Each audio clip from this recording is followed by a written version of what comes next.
CSK team play of வந்து போகிறதுக்கு நிறைய பிரச்சனைகள் வந்து இருக்குது அப்படின்னு சொல்லலாம். நிறைய வந்து பார்த்திங்கன்னா போலர்ஸ் நம்பி தான் இப்போ வந்து ஐபிஎல் டீம் வந்து எந்த அளவு போலர்ஸ் வந்து கான்ட்ரிபியூட் பண்ணுறாங்களோ அதை பொறுத்து தான் இப்போ இருக்கிற இந்த ஐபிஎல் சீசன் வந்துட்டு நகர்ந்துட்டு இருக்கு அப்படின்னு சொல்லலாம்.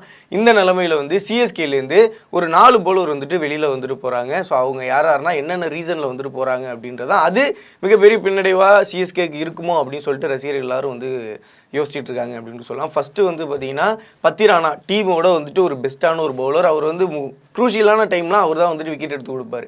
அவர் வந்து பார்த்திங்கன்னா ஒரு சில காரணங்களால் ஃபஸ்ட்டு வந்துட்டு வெளியில் வந்துட்டு போயிருக்காரு.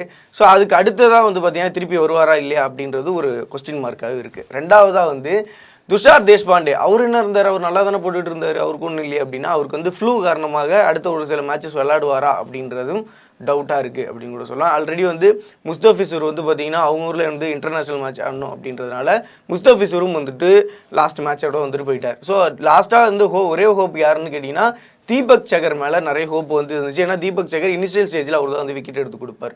அவரும் இன்ஜுரி காரணமாக வந்துட்டு வெளியில் போயிருக்கான்றப்போ அடுத்து சிஎஸ்கே எந்த பிளேயர் வச்சு விளையாடுவாங்க, எந்த பவுலர்ஸ் வந்து எந்த டயத்தில் யூஸ் பண்ணுவாங்க அப்படின்றதெல்லாம் ஒரு மிகப்பெரிய வந்துட்டு ஒரு கேள்விக்குறியாக இருக்குது அப்படின்னு கூட சொல்லலாம். நீங்கள் சிஎஸ்கே ஃபேனாக இருந்தால் இவங்க எல்லாரும் வந்துட்டு வெளில வந்துட்டு போகிறாங்க. ஸோ இதை பற்றி நீங்கள் என்ன நினைக்கிறீங்க அப்படின்றத சொல்லுங்கள்.